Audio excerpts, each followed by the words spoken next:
taorinan'izay dia nitety tany Galilea Jesosy, fa tsy te-hitety any Jodia izy satria nitady hahafaty azy ny Jiosy.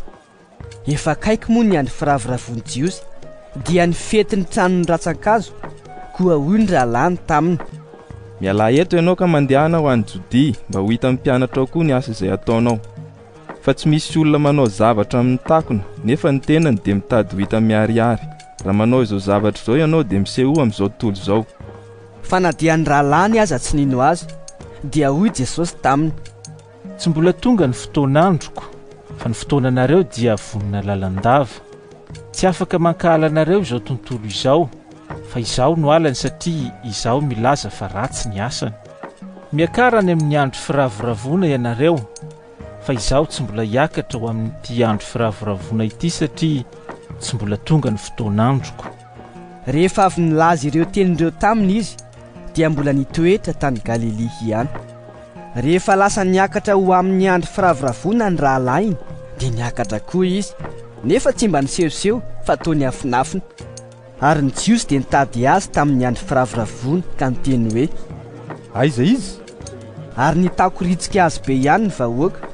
Hoy ny sasany: tsara fanahy izy.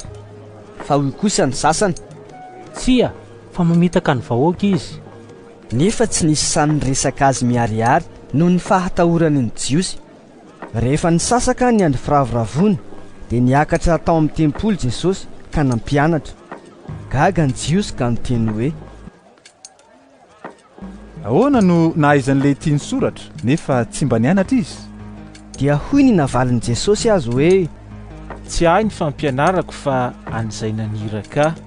Raha misy olona tanao ny sitrapony dia ahalalany amin'ny fampianarana izy, na avy amin'Andriamanitra izany na miteny amin'ny fahefan'ny tena koa. Izay miteny amin'ny fahefan'ny tenany dia mitady ny voninahitry ny tenany, fa izay mitady ny voninahitry ny naniraka azy no marina, ary tsy misy tsy fahamarinana ao aminy. Tsy Mosesy va no nanome anareo ny lalàna? Nefa tsy misy eo aminareo mankatoy ny lalàna. Nahoana ianareo no mitady hamono ahy? Ary hoy ny vahoaka hoe: manana demoni ianao, iza no mitady hamono anao? Dia novalian'i Jesosy hoe: asa iray loha ihany no nataoko, dia gaga avokoa ianareo rehetra. Izao no nanomezan'i Mosesy anareo ny famorana, tsy noho izy avy tamin'ny Mosesy, fa noho izy avy tamin'ny razana. Koa na amin'ny sabata aza dia mamora olona ihany ianareo. Raha amin'ny sabata aza no amorana olona mba tsy hahafoana ny lalànan'i Mosesy dia ho tezitra amiko va ianareo, satria nisy olona iray nositraniko ny tenany manontolo tamin'ny sabata. Aza mitsara araka ny miseho fa mba mitsara marina. Ary ny mponina sasany tany Jerosalema dia niteny hoe: tsy ilay ity va ilay tadiaviny novonoina? Ary indro izy izao miteny miharihary nefa tsy misy miteny azy akory. Efa fantatry ny mpitondra tokoa va fa io ny Kristy?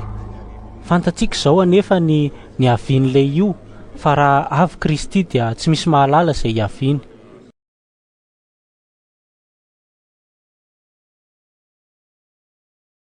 Raha nampianatra tao amin'ny tempoly Jesosy dia niantso hoe: izaho dia fantatrareo, sady fantatrareo koa izay niaviako.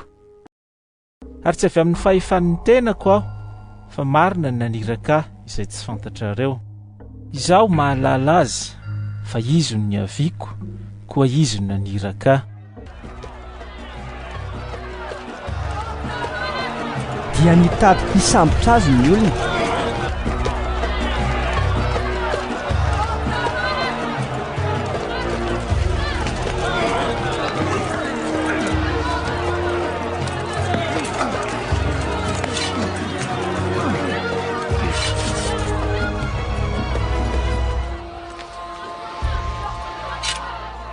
Kanefa tsy nisy nahakasitanana azy satria tsy mbola tonga ny fotoan'androny.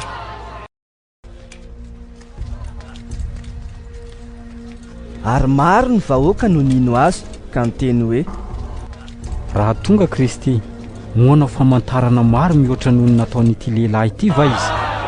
Ary nandreny vahoaka nitakoritsika izany zavatra izany ny aminy ny fariseo, ka naniraka mpiambina hisambotra azy, ireo lehibe ny mpisorona sy ny fariseo.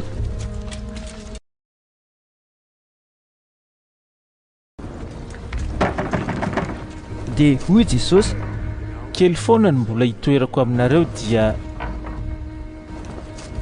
akany amin'izay naniraka ahy aho.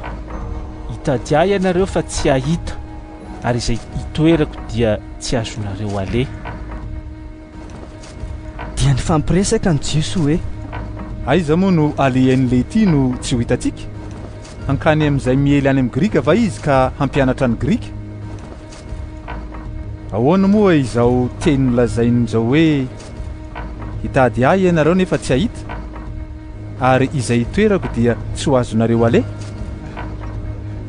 tamin'ny andro farany izay andro lehibe tamin'ny andro firavoravoana dia nitsangana Jesosy ka niantso hoe raha misy olona mangetaheta aoka izy anatonahaka hisotro, izay mino ahy dia hison'ny rano velona hiboboky avy ao aminy araka ny voalaza ny soratra masina. ny fanahy izay efa horaisin'ny mino azy no nolazainy tamin'izany, fa ny fanahy tsy mbola nomena satria Jesosy tsy mbola niditra tamin'ny voninay. Ary ny sasany tamin'ny vahoaka raha nandre izany teny izany dia nilaza hoe ity tokoa no ilay mpaminany. hoy koa ny sasany ity no Kristy, ary hoy kosa ny sasany avy any Galilia va no iavian'ny Kristy? Tsy voalaza ny soratra masina va fa Kristy dia avy amin'ny taranaky Davida, sady avy ao Betlehema, vohitra nomenan'i Davida?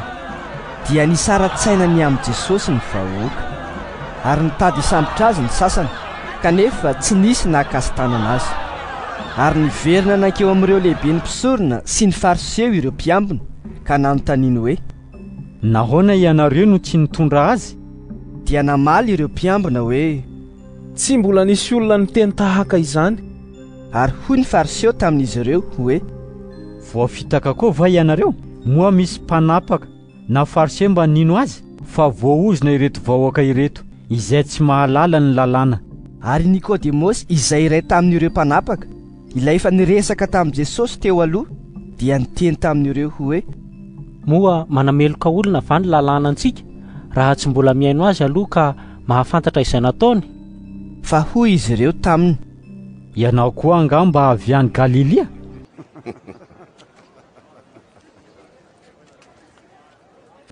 Tinio dia ho hitanao fa tsy mba misy mpaminany avy any Galilia. dia samy lasa nody ho any an-tranony avy izy rehetra.